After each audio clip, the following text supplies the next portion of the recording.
المراد بأهل السنة والجماعة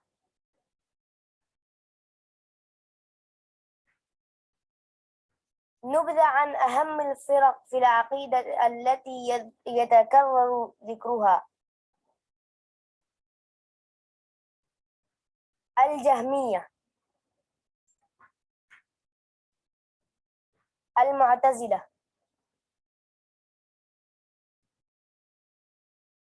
الأشاعرة، الماتريدية، الرافضة.